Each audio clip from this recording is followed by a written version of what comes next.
Director of Triumph Africa, and my name is Cecil Mderede.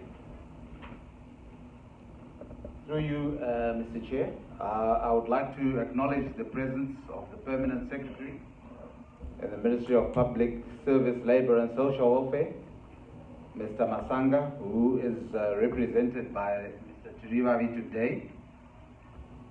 I would also like to acknowledge the presence of Commissioner Mungate, who is the Older Persons Representative and the former board member of the Older Persons Board. I would also like to acknowledge HelpAge International, UNECA, and Saran, who are our partners and have helped make our participation at this conference a success. I would also like to welcome all government ministers from around the continent, as well as all panelists and delegates. In summary, I say all protocol observed. Now, my role this afternoon is to welcome you all and give a brief overview of Triumph Africa.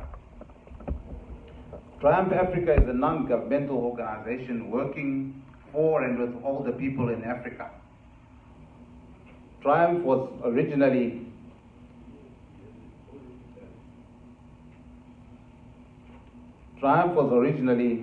founded by the late Elizabeth Emmanuel in 1995 as a registered trust supporting widows and orphans in Zimbabwe. The work of Triumph continued informally in Zimbabwe and Sierra Leone after Elizabeth's passing in 2007 and was recently incorporated as a charitable company limited by a guarantee. After the sad passing of Elizabeth Emmanuel, her daughter Tendai, Daphne, took over as CEO of Triumph, and she will give us a presentation today. Since taking over from her mother, Tendai has embraced her mother's calling and performed it with distinction. Now, I'll just give you a quick overview of our mission, our vision, and our values. As Triumph Africa, our vision is one of an Africa in which all the people lead an active, healthy, and dignified life with access to healthcare and a range of retirement options where their rights are protected. And our mission is to advocate for and work towards the upholding and protection of rights of older people and their welfare, and to tackle social isolation and depression in old age. We also strive to eradicate stigma attached to diseases that affect older people, including, but not exclusively, dementia. We also seek to raise awareness of the nutritional values of local foods. Turning to our values. In working towards our vision and aims, we will demonstrate the following values. Humility. We humbly serve others and each other with an openness to listen and to learn. Integrity and accountability. We will be open, honest, and accountable in our relationships with everyone we work with and with each other. We respect and value each other, thrive on our diversity, and work with partners to leverage our strength in making a difference for older people. We aim to reach and positively impact lives of older people for generations to come. Now, by attending this conference, we hope that by the end of this conference, we can leave with actionable points that we can take away going forward so that we can achieve our mission and our vision. I thank you.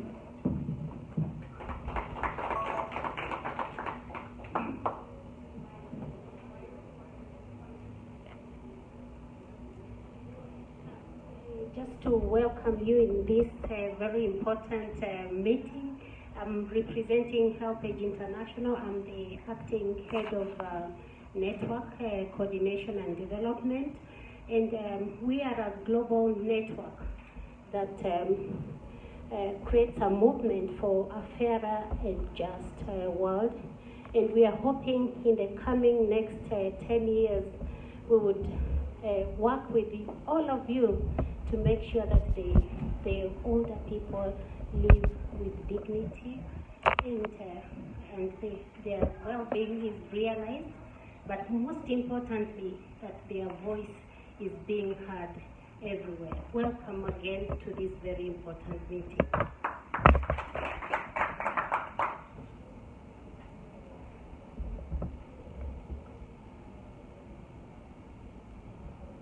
Thank you. I'm now very happy to invite the representative of the Ministry of Public Services, Labor and Social Welfare in Zimbabwe to provide his keynote speech.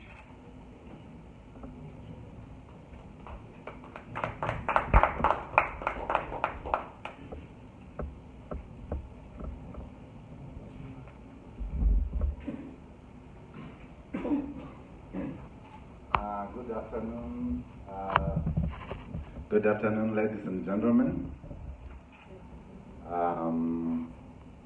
My name is Totem Repitiriwali. I'm a Deputy Director in the Ministry of Public Service, Labor and Social Welfare, responsible for family and social protection. And currently I'm also the Acting Director for Social Welfare. But for now, I'm standing in for the Permanent Secretary for the Ministry of Public Service, Labor and Social Welfare.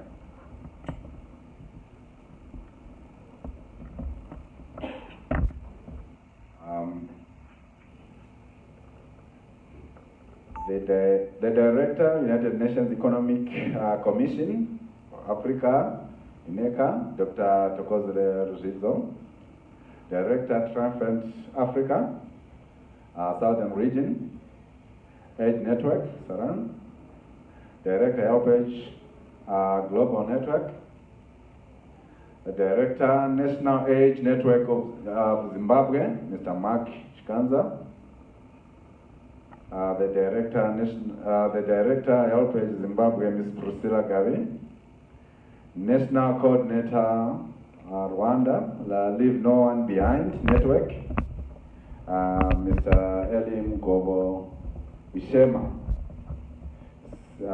senior government officials here present, all the persons organization representatives here, Commissioner Mungate, distinguished guests, ladies and gentlemen. It is my singular honor and a privilege to be with you here today.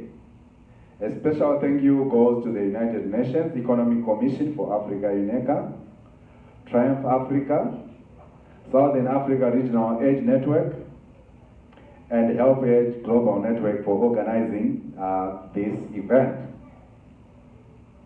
The government of Zimbabwe appreciates the complementary role being played by the UN agencies, development partners, and civil society organizations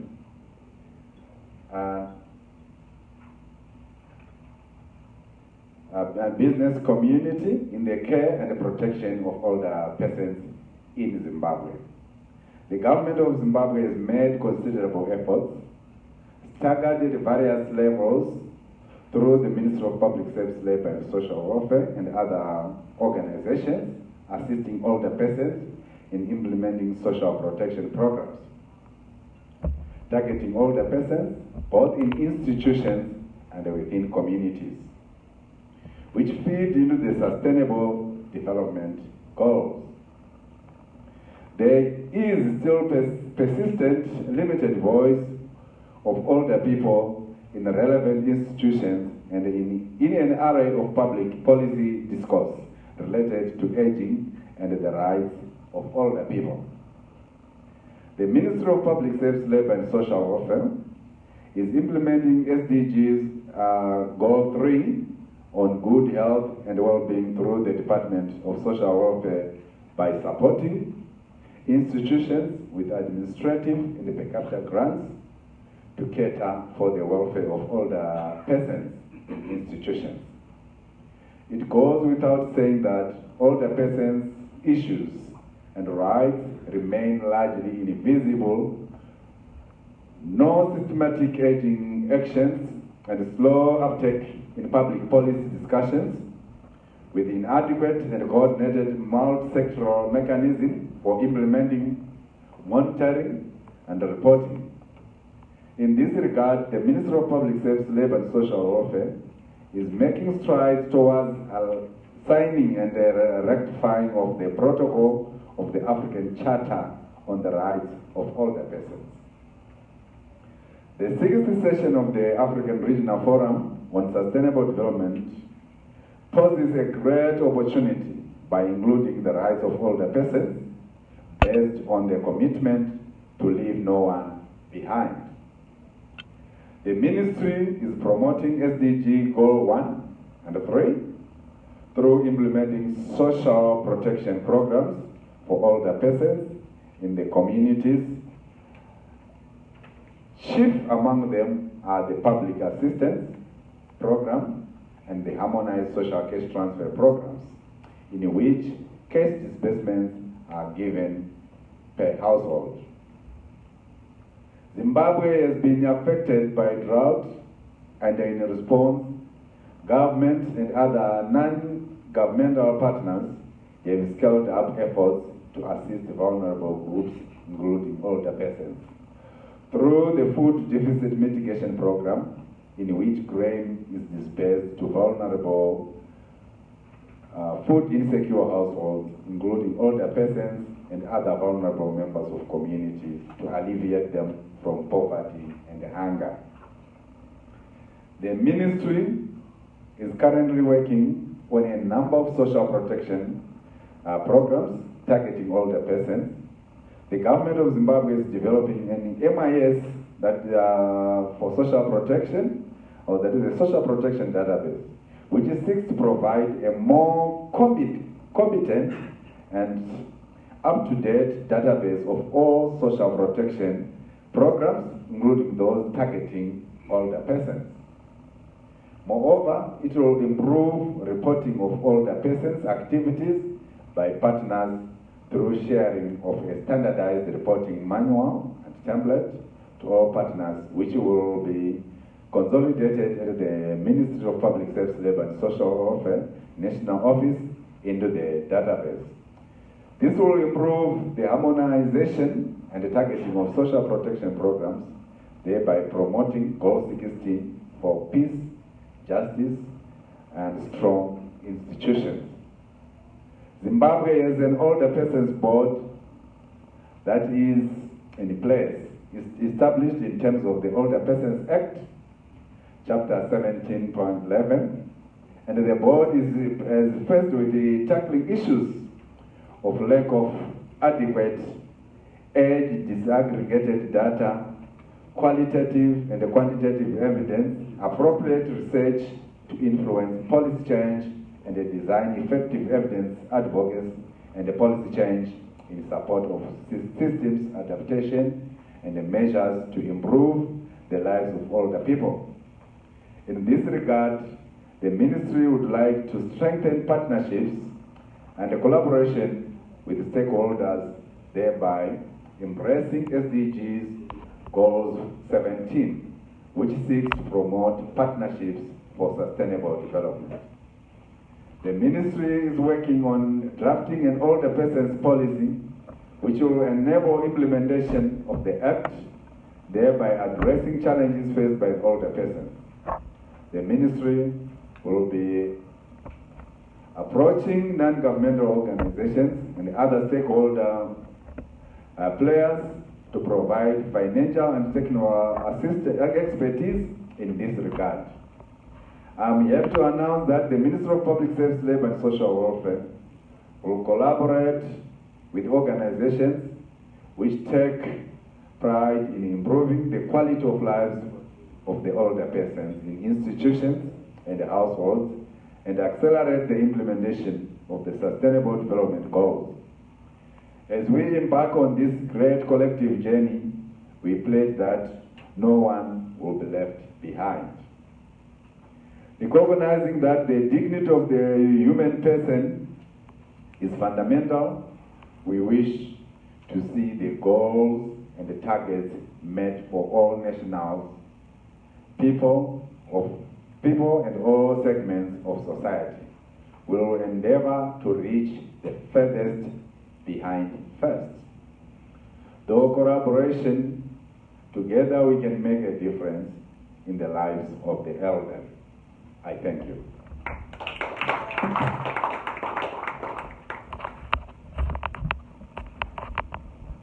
Thank you very much.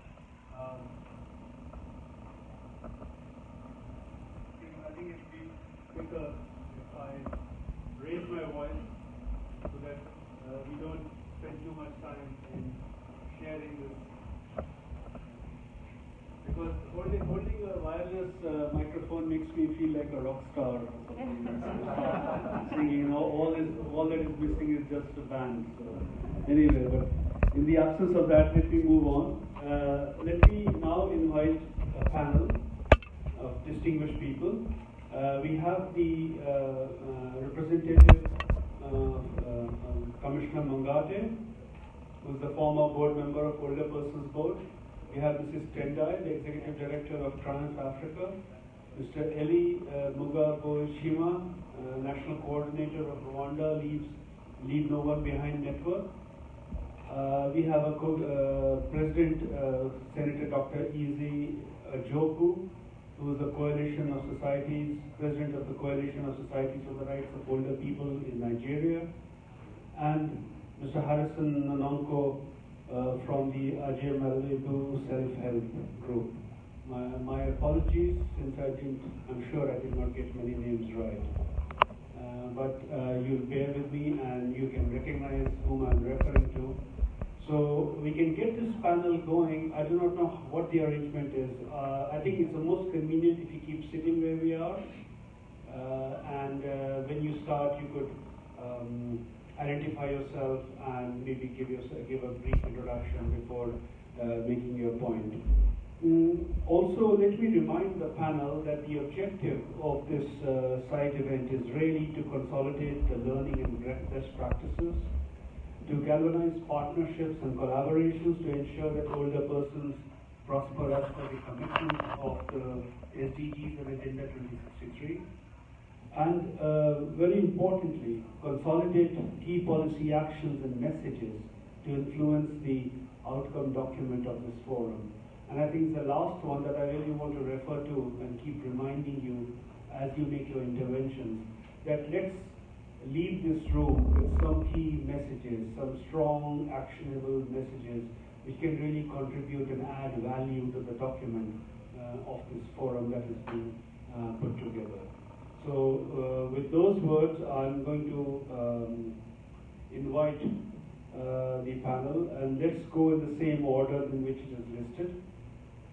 And I'm going to ask Commissioner Mangate to make his intervention, keeping these objectives in mind.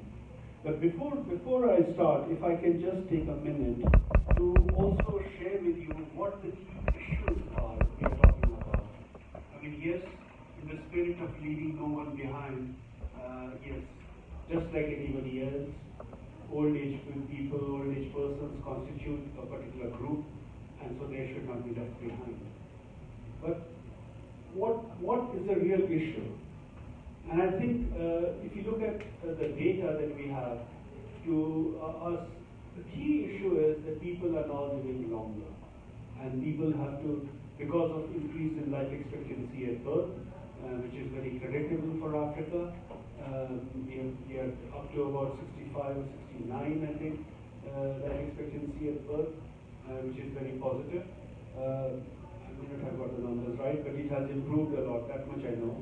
And so as a result of which we are living longer, and so it's important that we live well when we are living beyond our productive lives, which in some numbers, if you look at some data, it is 65 plus, somewhere it is 60 plus, and so we need to address those data issues as well to get a consistent message. But I think the main important point is that we can continue to live well after our productive lives. And I think those are the issues on how do we do it, what are the challenges we face, and what do we need to do. Let me throw out those questions for the panel to address. So without further ado, let me invite Commissioner Mangate, the old persons representative and a former board member of the Old Persons Board.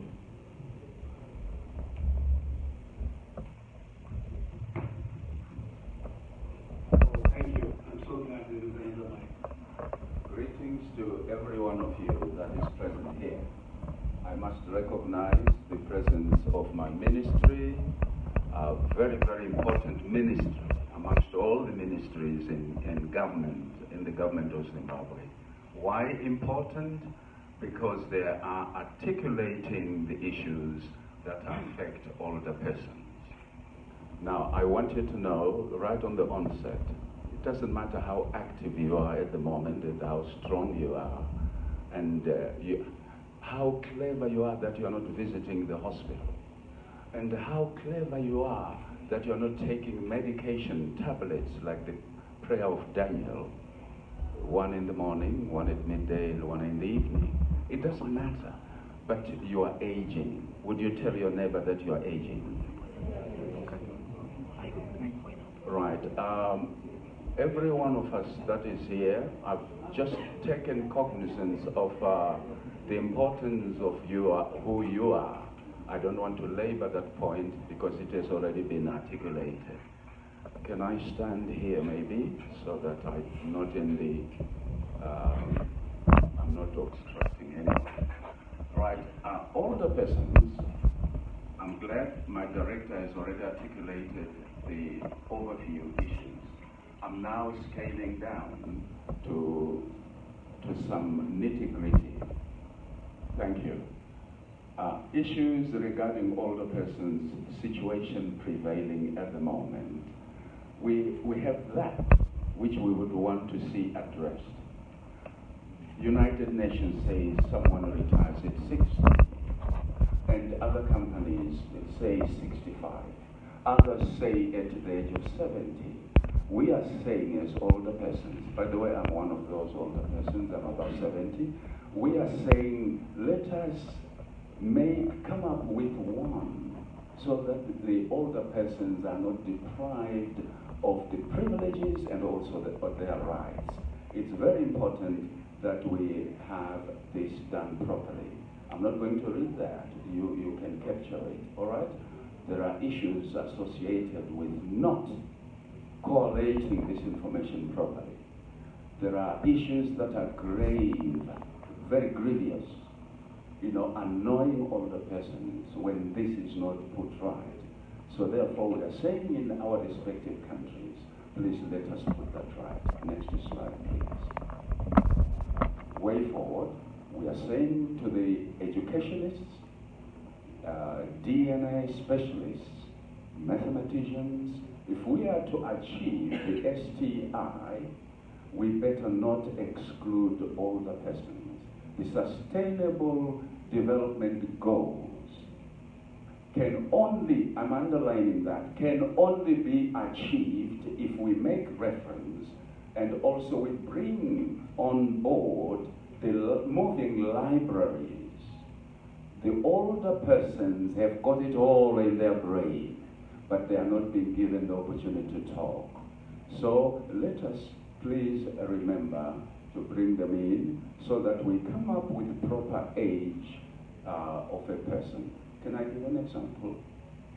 During the time of identity cards in this country, in Zimbabwe, people who were mandated by government to issue IDs, that was in the 70s and during the war, in protected villages, they just looked at an old person and they said, I think you are this age. And that is the age they are going by at the moment. Because the majority were, if you ask their parents, they would say, I bought this one under a tree when there was lightning and this and that, without proper statistics. Next please. So we are saying social protection programs are required for older persons. Therefore, we commend governments for setting up programs such as NASA. I'm talking about Zimbabwe now. And by and large, NGOs, non-governmental organizations, such as the one hosting this one, Helpage, and the others did a sterling job. Way before our board was set up, they were already running programs for the older persons. And like what we have heard Elizabeth Emmanuel, these people, we actually give credit to them for doing something wonderful and for making government also become aware. But the setting up of the board speeded up because it is enshrined under the Ministry of Social Welfare, Labor, and represented here. Therefore, government listens much better. So NASA is about pensions for the older persons, and also the Constitution, my director referred to that. The board had to actually talk to government. We are not included in the Constitution. Women were there, children were there, disabled people were there, and they forgot that older persons are also equally vulnerable. Therefore, they actually come within that category of people who can be marginalized. So we give an applaud to the government of Zimbabwe for including older persons into the constitution of the country. And also the Gazette, which has been referred to, which is so good. And also they have come up, after gazetting, then the Minister of Finance was instructed to budget for the older persons, which is something substantial.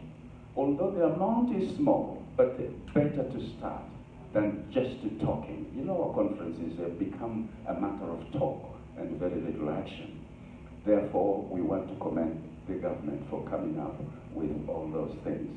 So we are saying we need universal health. We need universal pension. Not only targeting those who were once upon employed formally, but even those in the rural areas who have never been employed anywhere formally, we are saying they deserve to get some pension. They deserve to have universal health. And why is it like that? It's so simple. Everyone in my country, I don't know in your countries, in my country, every child that is born, baby, is required to have an ID. Government says it's a requirement. So the ID, the birth certificate, belongs to government, which makes government have a claim on that individual, that this is a child of government. Therefore, who looks after the child is the parent. Therefore, when they get old, these parents, they must be supported. They qualify to have universal pension and universal health. This is not our idea, by the way. We are borrowing it from other countries that have done it so well. South Africa, Mozambique, the Western world. As I am at the moment, when I visit my relatives overseas, some other countries, quickly the medical services there, because of my age, they look at my passport, they want to see that I visit the next clinic. I don't belong to them, but they are actually interested in my health. We want to see the same thing happen in our country. The next slide, please. Specialist training for older persons' welfare. What we're saying is, a lot of abuse is being experienced by older persons. They go to the clinic, for an example. I can testify to this. It actually happened to some of our old persons. The nurse says, "Why are you coming here, old people? Why are you coming to the clinic? You are actually finishing medication for the young people. Go back home and die." As crude as that. In the home where they are ill-treated by some of these practitioners, some of these caregivers. So we're saying, Director sir, if you can team up with the Ministry of Education so that the syllabus changes, the education begins at kindergarten, ECG. primary school, secondary, university, tertiary education, where there are actually education programs that teach people on aging. It was there. When I went to school during primary years in the 50s, we had that. But it was scrapped out as we grew, as we became more independent. And now young people don't know what old aging is all about. We are saying we need the curriculum to change. Every government of education giver must change and come up with a new syllabus so that, now listen, ladies and gentlemen, I said we're aging. The way we prepare our beds today is how we are going to sleep on it. When we are aged, we will need these services. Therefore, let's do it now whilst we are still in those offices that can change policies. Next slide, please. Effective representation at important platforms, forums. We are saying in every country in Africa, we need a permanent chair for older persons in parliament, in Senate, wherever business is discussed. We need not to be represented by people. For example, in Zimbabwe, when we mentioned this director said to some of the members in parliament, they said to us, I'm already old and I'm in parliament, so I'm representing you. I said, shut up. Because the constituency that brought you in parliament was not older persons. We need an older person actually seconded by older persons to be in parliament. Even in councils, city councils, we need a representation genuinely selected by the stakeholders of that perspective unit. Next, please. Commissioner Mugate, I'm just trying to manage the time here because this is seeming to be a fascinating presentation, but how long is it? Because I'm now finishing. I'm now finishing. Thank you. Can I finish? Please, thank you. All right. Can you, next. Next. Next. Next. Next. Next. Next. Finish. Thank you. Can I request the organizers to share this presentation with all of us who are here? Because there's so much lovely, wonderful information which you would like to have access to. It's just that we are constrained by the time duration of this side event. Thank you. Thank you very much, Commissioner. Would you like to conclude by telling your neighbor again that you're aging?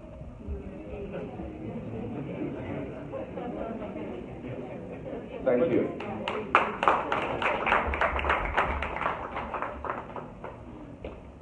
Before I invite the Executive Director of Trans Africa, just a quick point to Commissioner Mungate's point of telling the neighbor that you're aging. My suggestion is that if all older people work on issues of youth and all younger people work on the issues of aging, I think that would be an excellent way of mainstreaming aging. So, I'm now inviting Mrs. Tendai, Executive Director of Trans Africa, to make her point. Thank you. Thank you. So my name is Tendai Emmanuel, as you said, and the Executive Director for Triumph Africa. Thank you all for being here.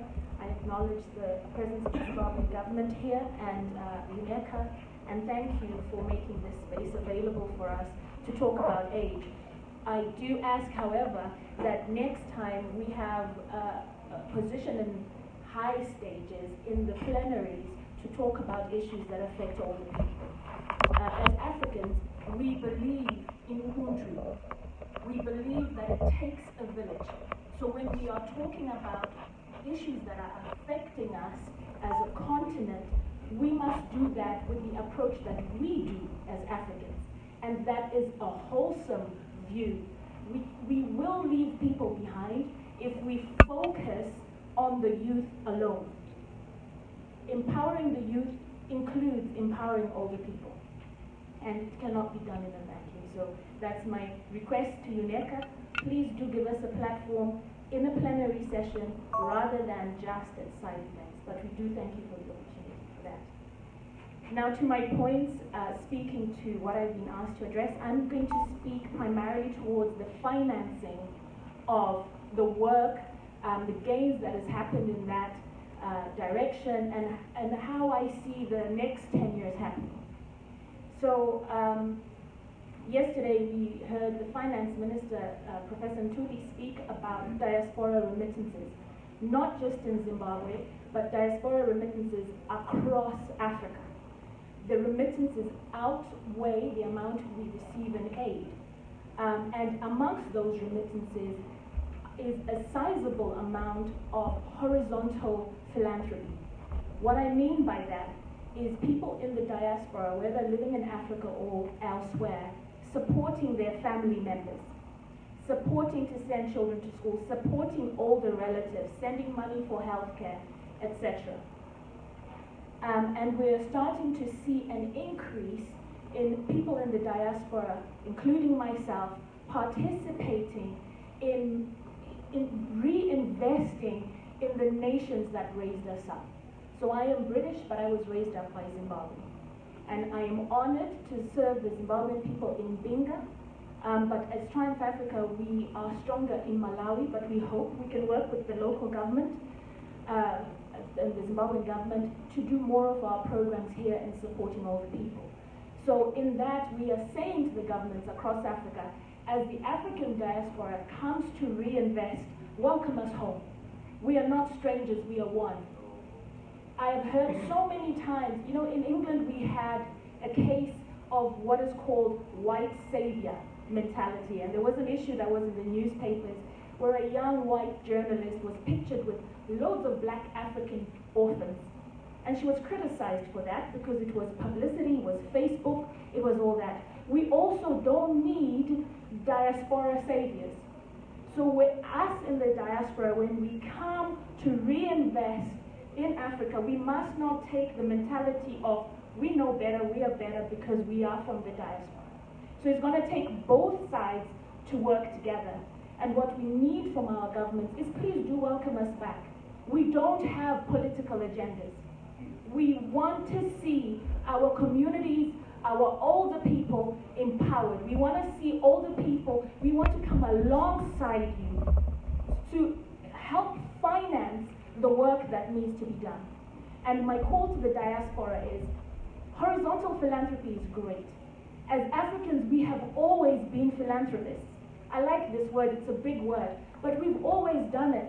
Whether it was your next door neighbor who didn't have sugar, or if it wasn't your next door neighbor's kid who didn't have enough school fees.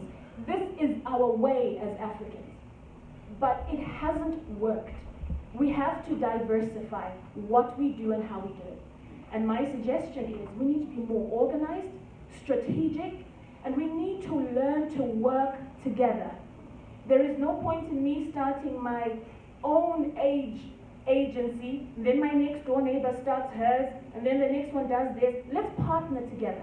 Let's have real impact so that our remittances are making measurable differences in the countries where we come from. So that's a way forward for us in the diaspora, and I guess our call to the governments is please welcome us. We're not coming with political agendas. We want to see, in my case, the lives of older people improved. The only other thing I'll say in terms of gains, so that's a gain, the diaspora remittances.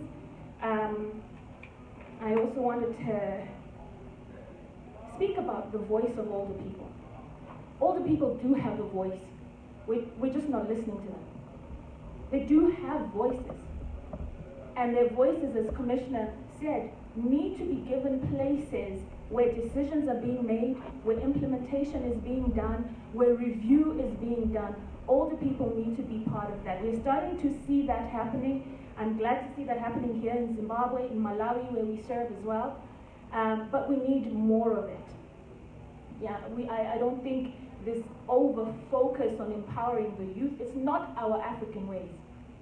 SDGs are great, But our African model says, if you want to go far, you go together. But if you want to go fast, go alone. We're Africans, we go together. And if we're going to go together to achieve sustainable development goals or the 2063 agenda with the Africa we want, we have to do that together.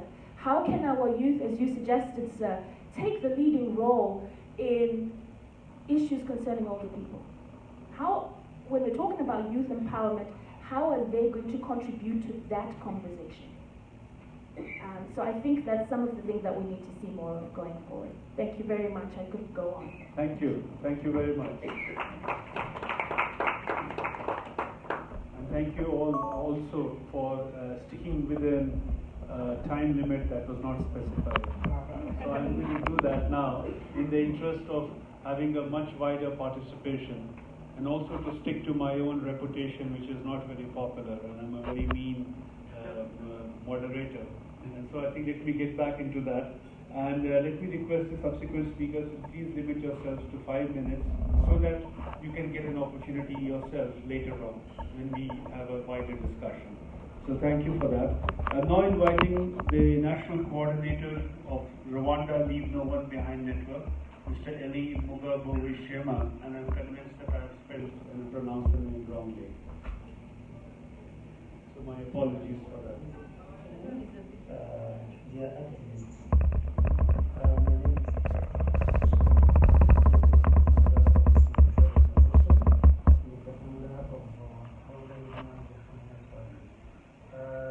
what I can share with you, though I'm not able to attend this program, I can say that we believe in networking, in advocacy, in tourism.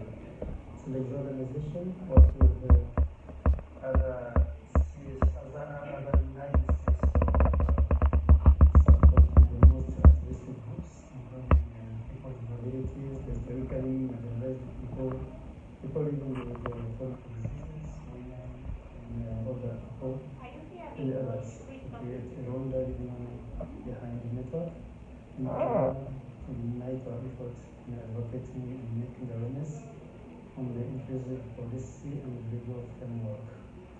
SlyMedia has joined the Rwanda CSO SDG 5 Forum, led by the Rwanda Women's Network, where the CSOs meet and share experiences, best practices, the challenges, and together find solutions, including joint advocacy actions, sharing information, etc.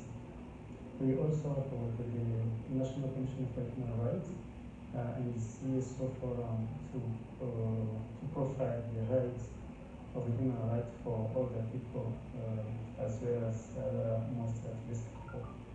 As we meet in these different networking platforms, we identify the intersectionality among different risk factors that need teamworking to increase the inclusion of other people in the SDGs implementation.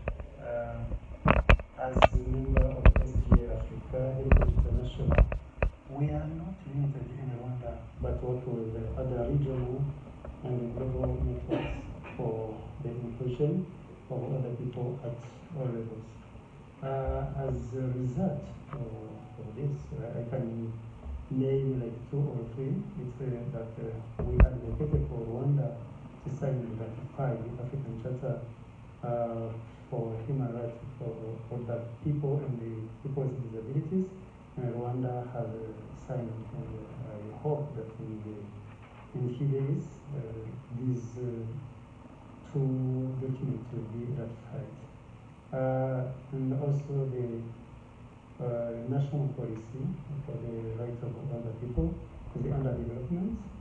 And also we were able to advocate and lobby for inclusion of other people and people with disabilities in the Rwanda VNR of 2019. So I'm sorry, maybe I have been long, but I wanted to share this and encourage all of us to work together, because together we can achieve a lot.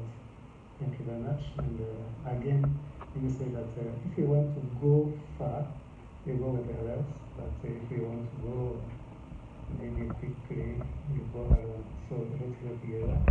Thank you very much. And have a good day. Bye. Thank you. Very successfully put. I'm going to now turn to Dr. Ajoku, President of the Coalition of Societies for the Rights of Older Persons in Nigeria. Let me take the permission to stay here so that I can cover the body of the crowd. Thank you. All stand on the existing protocols and want to congratulate those who organize this site meeting. Like I said, my name is Senator Eze Ajoku. I am the president of the Coalition of Societies for the Rights of Older Persons in Nigeria. It is a coalition of all the NGOs, CSOs, faith-based organizations, retirement groups, everyone working on aging. We decided to come together to have a louder voice. And we felt also that older persons should come out and begin to speak for themselves. I am an older person at 72 and a half, because I'll be 73 in September. And my mother is 101 and she's still living. Wow. And so when you talk about issues of older persons, I am in a position to tell you what older persons are going through. But I know that the groundwork has been done, but it is sad that in meetings like this, that someone has said older persons are not given opportunities to speak and make their case. You recall this morning, immediately I mentioned my organization and they knew that it was towards older persons. They said, cut the story, tell us what is the main thing. And I said older persons are marginalized. But in any case, let me say that what my organization has been doing is that we've been trying to fight for rights of older persons. In my country, there are no rights from older persons. I've just heard that in some countries, they give some benefits, cash, is it $30? I just heard it on one of the videos to people. Nothing like that to my older persons. There are no social security protection benefits. Even the pension for those who are civil servants, their pensions are not paid when due. Some are owed their pension. You know what pension is? The money you contributed for your retirement. You know, my people from Nigeria will tell you, they will invite them to come and accredit themselves. Old people, some will be carried to the place. Some people have died on the queues, trying to confirm that they are the ones instead of being paid their money. There are a lot of problems, and I'm not here to bore you, but I want to tell you what we've been doing, you know, in trying to scale up and try to make sure that things work for ourselves. The first thing we recognized was that we recognized that a legal framework was necessary first for you to advocate for the rights of a person. So our group will put together a bill on the rights and privileges of older persons. And that bill, to our mind, is addressing all the issues we have for older persons, because the bill seeks to address issues such as discrimination against older persons, provision of grants, social security and financial protection, tax rebates, transportation, continuous education, access to lifelong learning opportunities, stress-free payment of pensions, transportation, friendly infrastructure, and so on. The good news is that the bill has gone through the first reading by the process of the Senate. I used to be in Senate 12 years ago, so that bill has gone. It was supposed to come for second reading yesterday, which will now be debated before it goes to public hearing. And once that bill is passed, we have reasons that older persons will rejoice in Nigeria. Also, we have worked with the ministry because we felt why we formed the coalition is that we pull our voices together so that our voices can be stronger. And that is what you need everywhere, stronger voice of older persons. We've been able to work with our Ministry of Women Affairs, under which the aging is domiciled, and we've now come up with a national policy on aging. That policy has been validated. It is waiting for our Executive Council approval, and it addresses some of the issues of the older persons. Another thing that happens is that our President has signed a bill calling for the Senior Citizens Center. It's not old people's home, but it is something like daycare center for older people. You take your old people there in the morning, they interact in the day, in the evening you pick them and you go back home. He signed this act in 2017, but up to now, it's not been domiciled anywhere and nothing has been done about it. But my organization, we have picked it up and we're trying to build the first old people's center in one of the communities. I know that I have not been given enough time because of 5 minutes, but I would say that the other areas in which the older persons are marginalized, our organization is actually working on them, either in the area of health and aging care, in the area of pension, because we believe that pension and incentives can continue as long as the older person is there. Let me tell you, we are all going to look, age, and live longer because of better nutrition, because of health improvement, and because of other things. I mean, I am going to be 73, but my mental capacity is intact. I run organizations and I employ these youths who are trying to take over, and I'm mentoring them so that they can take over. But I'm still here, I'm not going anywhere yet. And most older persons are not going anywhere yet. So I think it is time to begin to include them in all that we're doing. And I want to thank you. But remember that aging issues affect about 10 of the goals. And we should not keep quiet wherever we are, even if people don't want to hear. And the problem we have is that the people who don't want to hear are aging. And very soon, they will arrive there and they will know what they have done to themselves. So I appeal to those of you who are in policy to please make policies for older persons. Thank you very much. Thank you. Thank you. Thank you, Senator. So before I invite the next gentleman, Harrison Nonko from the Ajay Manlebu self-help group, I must express my own surprise at this thing that older people in Africa don't have a voice. Because if I look around, I see the average age or the median age in Africa is about 18 years. 60% or 59% of our population is below the age of 24. But on the other hand, we have most of the political leaders who are beyond 70 or even 80, and some might be older than that. So there seems to be a disconnect, whereas in Europe and elsewhere you look, the political leaders are 30 or early 40s, whereas those societies are aging. So I'm curious, as a researcher, I'm curious as to this disconnect between the aging societies and our youthful continent in Africa. Why is it like that? I mean, of course, we do respect our older people like we do in Asia, where I am from. But still, I think there is some kind of a disconnect. Maybe political leadership needs to pass on to the younger people, and so that the older people are looked after better. Because maybe the older people themselves, the older political leaders are not able to look after their own people. Anyway, so with those words, let me invite Mr. Harrison Nonko. Please.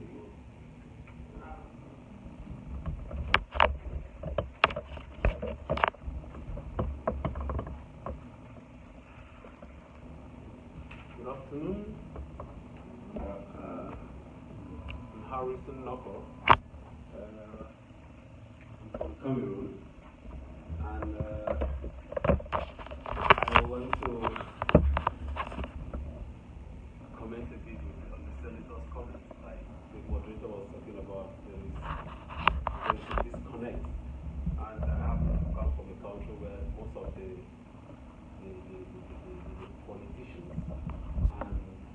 government is run by the aged, where we have a president who is 80-something years. Same with our parliament. The president of the parliament is almost 89. And we move on. So I'm here today to talk about including and involving the aged in development. I happen to be young, but got very much interested in issues of the aged because I was brought up by my grandmother. And my grandmother, who is almost 92 now, started taking care of me at the age of 10. And she's still there. So I have that passion for the aged. And professionally, being a forester, I had to deviate a little bit from my profession to go into community development and looking at all the facets of development with focus on the aged. And that's why we work a lot with the government and the council. And working with the government and the council, we discovered that there's a lot of influence on this top-bottom policy making, decision making, and all of that. And it's affecting development in our local communities. Our organization focuses on the rural and urban poor. And most often decisions are taken at national level, but looking at those around decision-making tables and what concerns them. And we discovered that there is very little that is collected in terms of information at the grassroots. Luckily enough, the Sustainable Development Goals looking at bottoms up. And we say, okay, how do we do this? We now link with the councils, where we started with participatory mapping the communities and looking at also mapping the issues concerning the aged. We develop maps and try to locate the households accommodating the age of the aging population, especially those above 65. We moved from there, we looked at we worked with the government that we were contracted to do some work on getting the age perception on services delivered by both government institutions and private institutions. That you mean we worked in this domain, we looked at the aspect of healthcare, water, sanitation, and hygiene, and energy. And the research was really, we were taken aback with the result of the research. Most decisions on how houses have to be constructed, what is given for water. Now they're constructing water points, not looking at those aging people, and one of the things we also look at, not just the age, but we're looking at the age and the vulnerable age. You have some aged persons who are quite good. For example, the senator. He's aged, but still very, very strong, sound academically and the rest. But you have some people of his age who can barely work, who can barely feed. So we assessed all of this and tried to classify them. And that is why when we work now, we had to move ahead to work with the council in developing what we call in our country the communal development plan. Now in this communal development plan, we are looking at how the aged are also involved in all the 28 sectors that we are working on. Agriculture, forestry, conservation, and all of this. How are they involved? Because when we started another program on land use planning, we discovered that without the age, we'll be planning very poorly. They have the history of the land. They know where the community is coming from. But most of our politicians don't know. They're focusing on the politics and their positions. But we need this age. And so we try as much as possible to get their perception, understand what they are doing, how they can move. Unfortunately, in our countries, we don't have age homes. And most African countries, as we know, we like staying with our mothers and our parents, or our parents that are aging.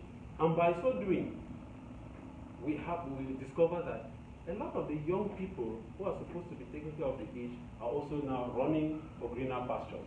You go now to the community and you find these aged people instead taking care of their grandchildren.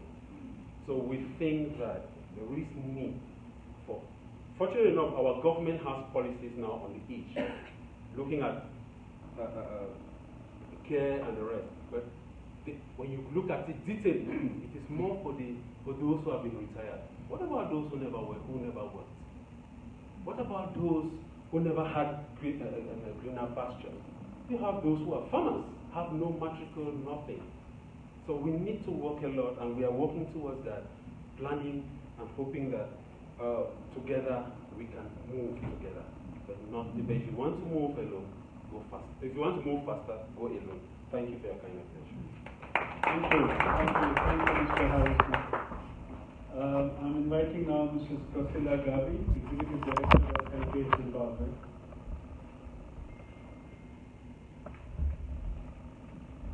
Thank you very much. My name is Priscilla Gavi. I'm the Executive Director of Helpage Zimbabwe, a local NGO that works with and for older persons throughout Zimbabwe. We are a member, a partner of the Helpage International Network, and together we aim to bring a better life for older persons.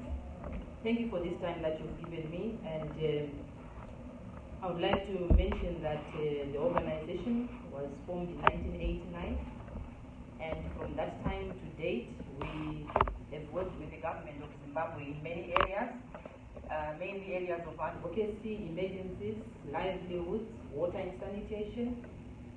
A number of issues have come up from the time that the organization came into being. And in relation to the SDGs that we are talking about this week, I would like to mention that there are so many things that have happened to the people of Zimbabwe, the older persons of Zimbabwe, that I would want to call success indicators. As much as we may want to indicate that the older persons are not heard, the older persons, not much is happening for them, I have quite a number. Unfortunately, we don't have much time, but I have a number of success indicators that have taken place within this country. To me, they are pointers that we can still do a lot and we can achieve for all the persons. And as the players, as more players come into play, we are able to do much for all the persons. I would like to start off with the enactment of the Older Persons Act of 2012. To me, that is a big success. That was a recognition by the government of Zimbabwe that we are talking about a group of people who are very influential. And it was something that we were all pleased about, and we remain excited about having an act in Zimbabwe. We talk about the free health for the over 65s. There's that scheme here in Zimbabwe. There's a policy. If you are 65 years and above, you can go into a government hospital and you are treated. That's a success indicator to me. What it means is that, again, the Ministry of Health, the Department of Social Services have realized the need to offer good health to those people. As much as we are advocating for universal health pensions, but we are saying we have done the first step, so we can move forward.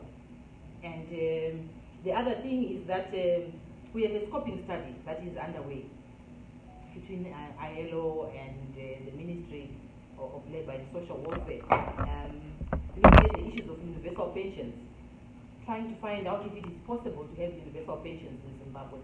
And that is a success indicator to me. We have a point, even when we go to the VNRs, we have something to say. We want to make sure, we want to know, is it possible, is it feasible? And the government offering for the VNRs, that is a success indicator to me. I will not elaborate on that one. We have an updated census projection document which came from ZimStat and UNFPA. And that is ZimStat is the government of Zimbabwe census section. And to me, what that says about the older persons is that in that document, you find disaggregated information on age, not on all the other issues that we would want to talk about, but on age. We can now see from 50 years to 55, 55 to 60, 65 to 70, and that helps us in planning. That is a big success indicator to me. The strong relations that exist between the Ministry of Labour and Social Services with our organizations that are working with older persons, different partners, the international, the local ones, the strong relationship that exists is a strong indicator in terms of SDGs number 17 for partnerships. The director spoke about social protection database coming up. That is a success indicator to me. The scheme where older persons and other vulnerable groups are receiving food within the communities, especially in the rural areas, again is a success indicator. I've just highlighted a few. So with these success indicators, what it then means is that we would then want to know, so where are the problems? What is going wrong? Why are we not moving forward? Why are we not taking out the older persons from the poverty situation that they are in? Why are older persons then complaining about not being treated in hospital? It is because we've got the policy on free health, but the policy only covers the consultation for older persons. However, we would want it to look at issues of carrying out x-rays for the older persons. We want them to get medication when they go there. If they are just going to be seen by a doctor and that is only consultation, they will need money to go and buy medication. And that becomes a problem. And it means we are not going to be able to meet our SDG number 3 on health. And it's an issue that we have to look at. We have to consider that. What do we do for older persons to get medication? What do we do? Who do we partner with so that they can get x-rays? So they can go for a scan, specialist treatment. We do get older persons that come into our offices asking if they can be supported to just go and get an x-ray. And sometimes the money is not much, but they can't afford it. So these are the issues that we are talking about, and we are saying, yes, older persons are happy that the government is recognizing that their health needs to be looked into. But how can the government, how can the stakeholders now come into play and assist those older persons to make sure that they've got the treatment that they want? Is it possible to have a universal health plan, health insurance for the older persons? Is it something that we want to talk about, Mr. Director? Are we able, as the government, to fund a universal health pension scheme? The issues of knowing how many older persons we have, that one has been addressed. But what are the other issues in terms of gender, disaggregation in terms of gender? What is it saying about the Zimbabwean population? What is it saying about the caring role of the older persons, whom we say are caring for 60% of the OVCs that we have in the country? And that constitutes to more than 1.2 million children that are being looked after by older persons. And by the way, the number of older persons is just about 900,000, according to the latest Census information that we have. So 900,000 people looking after 1.2 million children, that is a huge number. And that is a big burden. And these older persons have no resources. How are they caring for these children? Right now at the SDGs meeting, we are advocating that the children should be at the forefront. Children should be at the forefront. Yes, very good. We need that because they are tomorrow's leaders. They are the future. However, if 1.2 million of those children in Zimbabwe are under the care of old people, what are they being taught at home by the older persons? What encouragement are they getting from the older persons that are looking after them? We are saying there is need for us to bring awareness to the older persons. Let's bring them forward. Let's not forget about them. They need to know the new technology that is coming on board. They need to know the sexual reproductive health issues that we are talking about. Because they are living with these youth who also need to be taught, not only at school, not only at seminars, but also at home. They need that emphasis. So we need to bring the older persons closer. We don't need to leave them out there, and this is the message that we should drive to the youth, that they need to make sure that the older persons are also involved in whatever development, health, or whatever scheme comes within their stride. So it's a situation where we are saying we are not leaving anyone behind. We want the children to prosper, but they cannot prosper on their own. Their guardians at home also need to, the the minister was talking about 5.0 education, and Commissioner talked about 6.0 education, educating the leaders. But the older persons need to be educated on the going trends. What is going on at the moment? Where are we? Are they there? Are we there with them? I remember the last time I spoke about a scheme that was introduced by government, where after a child has finished grade 7 and they want to go into Form 1, the applications are no longer manual, you do it online. And what happens to the 1.2 million children who are under the care of the older persons? Do the elder persons know how to go online? Do they have the gadgets? What happens? What are we saying? Sometimes we may introduce something that can make us progress, but at the same time, we hinder it ourselves. So those are some of the issues. Thank you. Sorry. I thought you had finished. But I think we need to move on. Okay. Thank you very much for these points. Okay. Thank you. It was lovely listening to all this. Thank you. We can now move on to Rosalind Kiumba, co-chair of the stakeholder group on aging, and she has assured me that she will stick to 3 minutes. Sure. Thank you very much. I just want to touch on a few things that the regional area, because that is where we work at. The slowness of development of those policies and programs for our older people is a major hindrance. But most importantly is around making sure that there is an institutional mechanism that coordinates multi-sectorial sectors into one platform where they can be discussing and be reporting, and having one framework for that is one of the things that is urgently needed at every country, but also even at EU level. And you have seen even the protocol that was adopted in 2016, so that our member states can start the ratification process in 2016. To date, only 2 have been able to have ratified, and we need 15 countries after 5 years. That speaks a lot. But most importantly is just noting also the fact that there are quite a number of pockets of very good things that are happening across the region that we can capitalize on. For instance, the healthy aging policies that have been developed by a number of countries, that is Tanzania, Zimbabwe, Mozambique.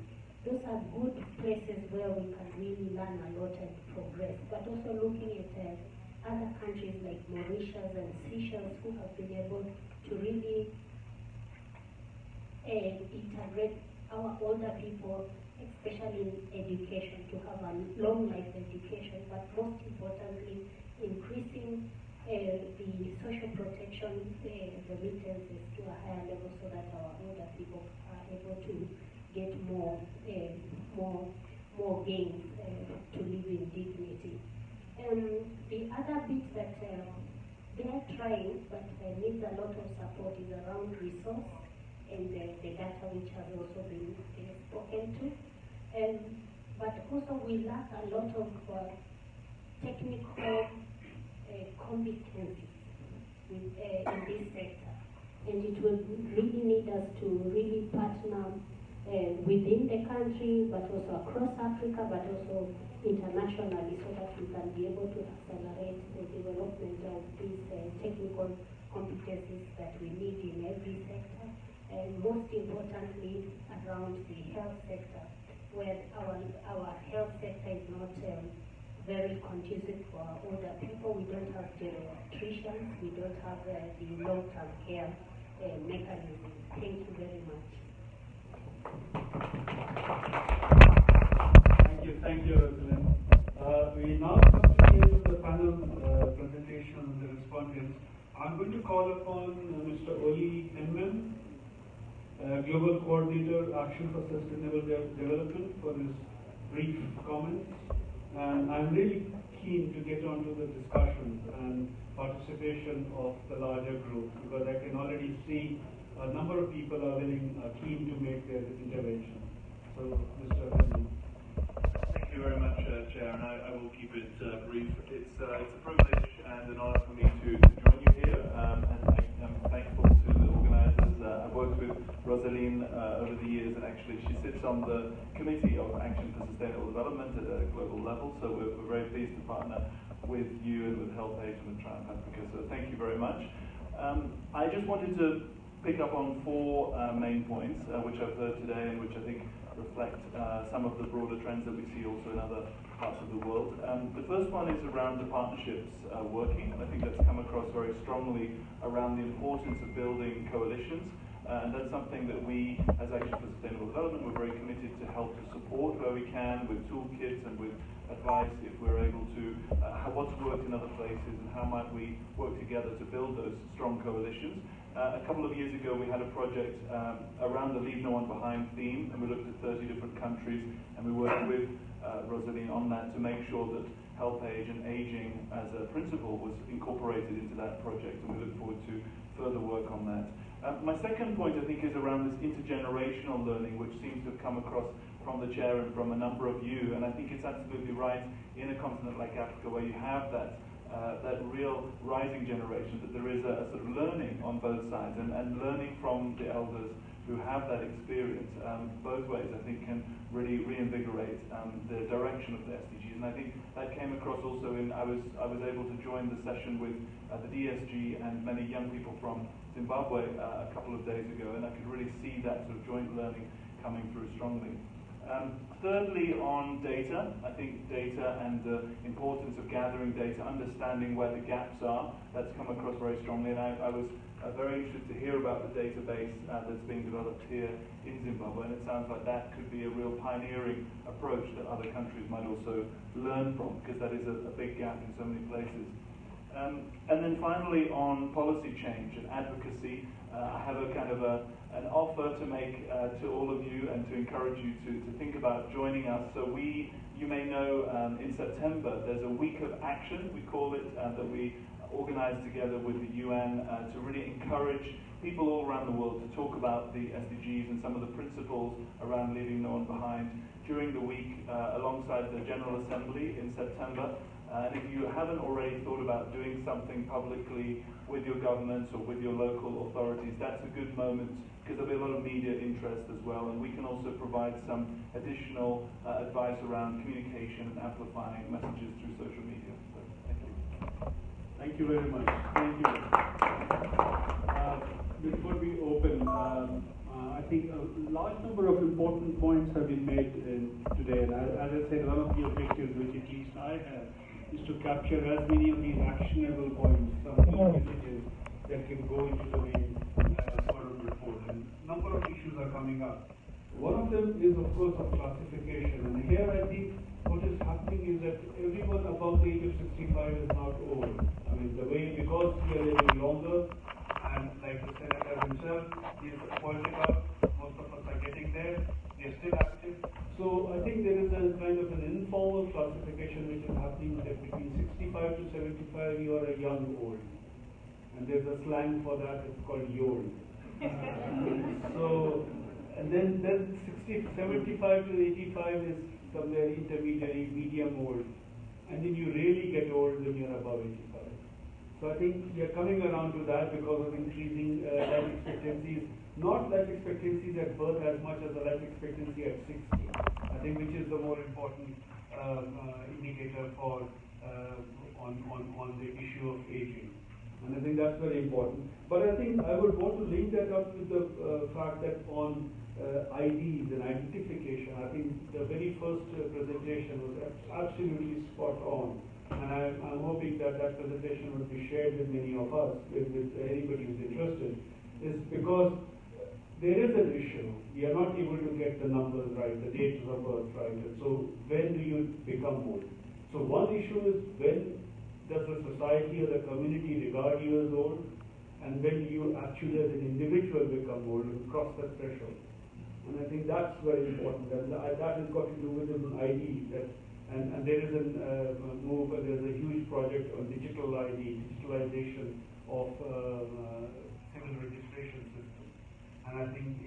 is leading on that, and I think it's very important to link up this whole issue of digital ID so that people have concrete evidence as to when they cross the threshold, so they could become eligible for any support from the state on this. One issue that comes up, and this has come up also repeatedly, about the vulnerability of older people. And here I'm reminded of the experience of a country called Nepal, which is in India, which is, I think, at the bottom of the list. I mean, it's poorer than many countries in Africa as well. But one thing which it does very strangely, it has a universal old age pension. And the old age pension is not much, it's about $5 a month. But that $5 gives some kind of dignity to the older person in the family, in the household, in the family. Because very often what happens is that $5 which you're assured of getting is very often used to pay the grandchild's fee. Because if the parents are in farming, the parents are in the informal sector, we don't necessarily have access to liquid cash when the school fees has to be paid. But the older person has got the pension coming in on a particular date through the banking system, so you have access to that. And because of this interlinkage, the interrelationship across gender, that provides an indirect dignity to and a respect to the older person. And which is very unusual, and it's something that needs to be looked at, and a lot of research has also been looked at that, as to how such a small amount, $5 a month, can make such a big difference in providing dignity to the person. And I think that's something very important, and I think we should look at it in our societies as well. Because it may not be that very expensive. I mean, it can be a scare at how the macroeconomists are going to scare us as to how the economy can afford it. But I'm sure the economy can afford it. And I'm sure some systems can be set up for this, for imparting dignity. And also the dignity is linked to the economics of it. I mean, it's actually very simple that, when we were studying economics, the whole issue was, can you get rich before you get old? I mean, that is the whole dilemma. I mean, can you afford your old age? That's it. I mean, or will you continue to be dependent on intergenerational dependence? I mean, that's what you talked about. Is whether you're going to be dependent on a younger generation for your old age, or can you look after yourself in your old age? And so basically, that is what the point is. And the whole issue of productive life is that you are accumulating the savings during your productive life, which is what you draw down when you are not working. And I think that link with economics is something that we need to keep in mind while we are advocating for policy changes, for dignity and for human rights and old age rights. I think they're absolutely essential.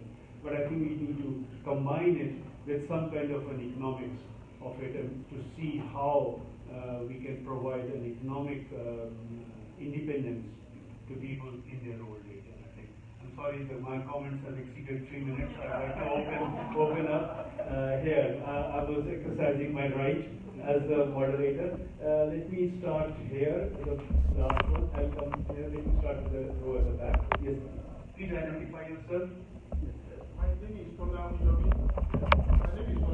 I'm from Nigeria. I am the National Coordinator for Society Coalition on Sustainable Development.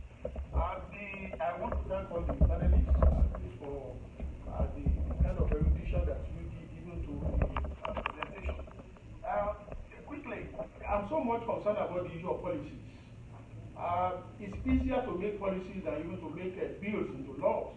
And that's why it's necessary we need to focus attention on the issue of policies affecting the aged. Now, our policy direction really, we have to face the issue of the terminal benefits that are accruing even to the aged. Because of the horrendous experience that people are actually experiencing way back in some other countries in Africa, it's even worse in Nigeria, just like Senator Ajoku has said. There will be a situation whereby these people are so old to the extent that they cannot even make it to the secretariat where they are asked to come for verification. There are some of them that will have to die along the line. There are some of them that will never make it even there. Therefore, I feel that there should be a policy that will have to mandate even the government officials to visit these agents at home rather than asking them to come for verification. And the second point on the issue of policy again is the issue of pension fund and administration. What we have discovered is that most of the time, these pension fund people, they actually invest the money of these agent people in some investment or whatever. But at the end of the day, they find it difficult to get the money back when it is time. And I can quickly give you an example in my own case. I was 50 when I wanted to get part of my fund back. And they told me that I had to wait till I was 55. Now I got to 55, I went there. Lo and behold, they gave me some documents that I find it difficult even to fill, I'm telling you. So intimidating documents. You cannot imagine if it was to be an elderly person of, say, maybe 80 years or 90 years of age. So therefore, there is need for our government, wherever, to make a policy that will have to address the issue of these pension fund administrators, because they are not actually paying at the end of the day. It doesn't pay, even to the aged people. So thank you very much. Thank you. Yes, please. You have the mic? Yes, I do have the mic. Thank you very much. He has taken my words directly from my mouth because I was going to say and make the same point. The issue of portability of social security benefits, I think is something that governments need to be aware of at the moment, because even according to the UNDP, 3% of the world's population are international migrants. And working the rural areas as help in Zimbabwe, we interact with a lot of people, older persons who have worked in different parts of the world. But when they decide to return to their mother country, they cannot access their accrued social benefits. And we just want governments to be aware, to come alive to that as well, and to increase the pace at which they are fostering cross-border portability of social security benefits.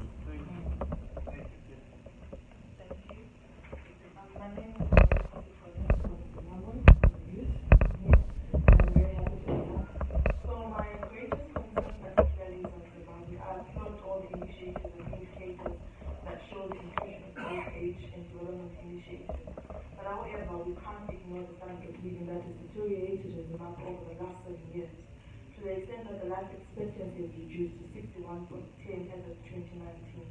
So this is a reference and a plea and an advocacy form to say there is a high need to advocate for change of policies, or rather reduce the age that is expected of for someone to get help or services within a hospital. And again, 2019 statistics states that about 40%, no, not even 40%. About 529 deaths are recorded per day. So that's a clear indication that despite the initiatives and indicators that Zimbabwe has adopted to include the old age, the policies that say we help you when you're 65 and above, we have to reduce that age, reason things because life expectancy has deteriorated and reduced in Zimbabwe. Yes, okay, thank you so much. I'm Robina Alambuya. I come from Uganda. And I'm here because I'm the Executive Council of the Africa Disability Forum. So I just want to raise the issue of disability, old age, and dignity. Just in brief, we all know there are people like us who have lived with disability, who are, since we are with disability. And now old age comes in. Then we are also aware that old age also comes with some disability. In fact, most people with who are aged, they have developed some disabilities. Then we also have older persons who are in the care. They are parents of people with disabilities. Imagine you are a parent of a person who has intellectual disabilities. This person or any other severe disability, multiple disabilities, and you have really been in the caring. Now you grow old, and some of these need energy to lift them, to help them in many of these things, so that they can live a life of dignity. So I just wanted to bring it to us. I really appreciate all of us who have taken this on, and we are working to see dignity among people, among older persons. But I would like us to be sensitive on issues of disability as we work among them, so we don't leave out, you know, persons with disabilities who are aging and who have maybe aged and whatever surrounds them, so that we all live a life of dignity. So my issue was disability, old age, and dignity, because it's all about sharing best practice. The best practice we have in the Africa Disability Forum, they requested. On the Executive Council, we are 9, but there is a space specifically for older person, and an older person has to take that space. That's the best practice we have in Africa Disability Forum. Yes, thank you. Yes, if you come this side, yes. Thank you very much. My name is Fatima Ahmed. I'm the regional coordinator for Geographical, which is an organization of people with intellectual disabilities and their families. So we're members of ADF. I'm based in Kenya, but we work in 22 African countries. And I want to thank the organizers and the speakers for quite thought-provoking presentations. Just to pick up from where my colleague left, I'm a mother. I have a daughter with an intellectual disability.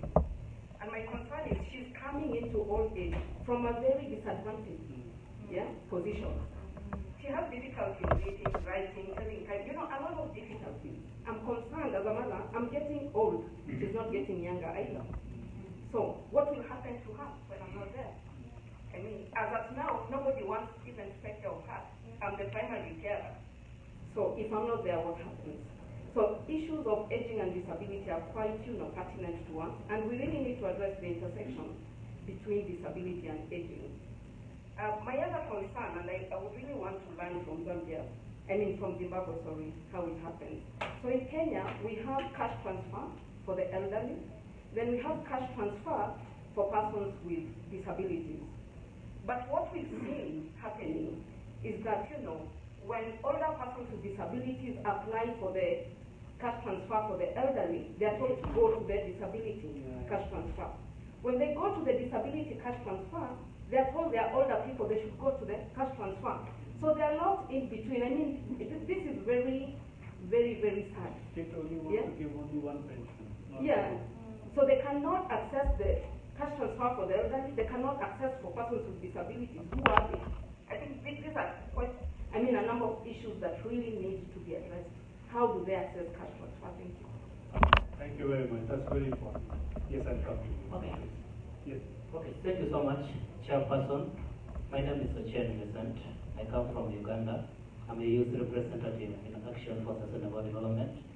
And also, I work with a youth-led NGO in Uganda called SUDA. What I have observed in my life as a younger man is that I was born when I was 9 years, but today I'm 30 years. That means I'm aging, just like any other person here.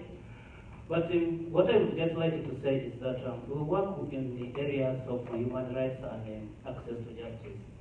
Based on my experience, I used to receive over 30 people in my office in a day. But among all that, those 30 people, you may find 20 are old people. What are they seeking for? It is justice. Some of them have spent over 118 months without accessing their pension. That prompted me to initiate pension reform project in Uganda. We conducted a research on pension reform, but what we discovered, it was really horrible. One of them is that yes, pension is a right to a person who invested much of his time in public service and also in the private sector. But when it comes to access to pension, it becomes really a challenge. Imagine a person in Uganda retires from public service at the age of 60 years. But after retiring from public service, there is no other source of livelihood or income apart from the pension. But the pensioner does not know even how much he is supposed to earn after retirement, which is really a challenge, and it is really an issue of lack of awareness of the patient's rights. Then also I wanted just to add on something concerning about legal contradictions surrounding pension. You'll find that according to the Pensions Act in Uganda, pension is non-taxable. But when you look at again to the income tax, it provides that pension is also taxable. The pensioners do not even know that their emolument, their pensions is taxed, but it is indirectly taxed by Uganda Revenue Authority. So you'll find that the pensioner suffers twice. And even the payment of the pension is in the discretion of the government or to the employer. The pensioner is not supposed to challenge the reason why there has been delay in the payment of pension anywhere. So it is really challenging for the pensioner, and I don't know how UNICA is going to help, and even African Union to help the pensioners, because this is the matter of inclusion, and we need all the participants all the people to participate in the attainment of sustainable development. Thank you. Thank you. This is a very important point you raised.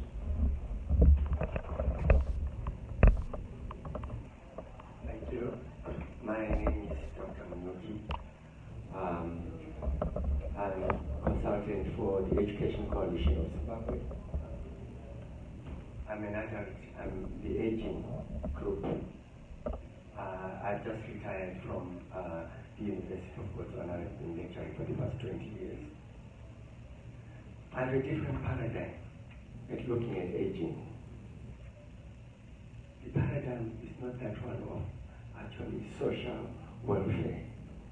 It's a paradigm of looking at the wisdom which the aged have. I have actually established for the past 7 years whilst I was in the diaspora, I established some private schools here in Zimbabwe, in Mutare. Those private schools are running. But the way those private schools are running is to tap into the aging. We have several teachers who have retired from the profession, ladies in particular, women in particular. I have employed all those to actually come and teach in my schools. By using their wisdom and tapping, I've also introduced the youth in between so that the aged can be able to mentor those who are actually coming in from the colleges.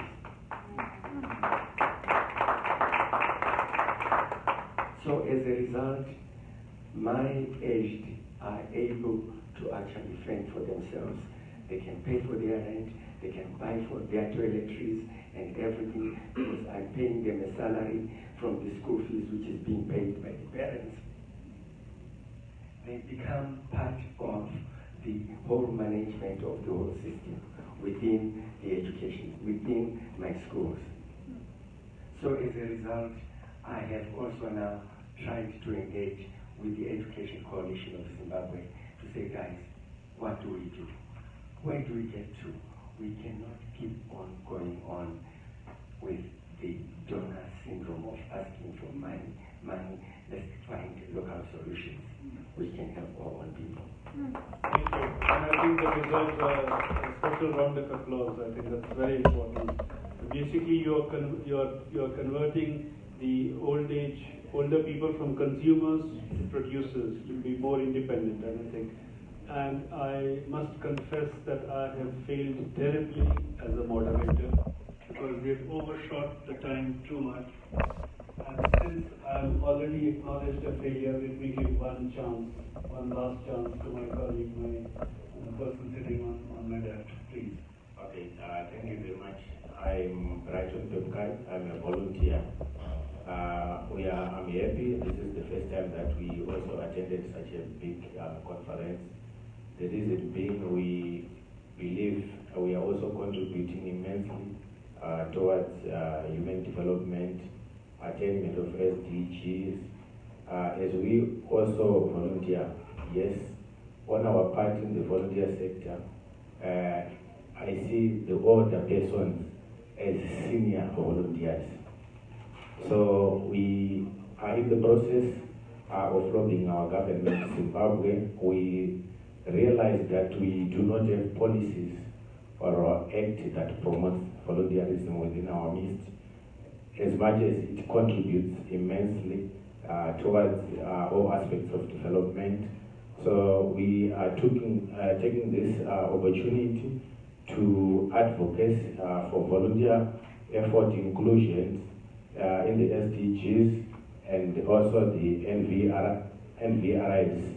We are happy that this year we also managed to put up a 3-paragraph pager that we did send through the Office of the Minister of Labour and Public Social Welfare for volunteer effort inclusion into the VNR report that is going to be presented in July this year.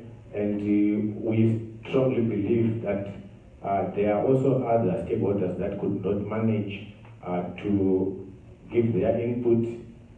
We believe after this event, we are going to make to Harare, and we are even networking with other organizations that are local, such that we have a volunteer involving organization forum for their effort to be considered for VR consolidation. Thank you very much. Thank you very much. Thank you very much. I think we've had a very, very interesting and rich discussion on this very important topic. From UNECA, from ECA, let me just quickly add that in the next couple of years we are going to be a part of the Madrid Plan of Action on Aging, what is called the NEPA review. And we are going to be kick-starting that process from sometime later this year, and where we would want to engage much more with the civil society.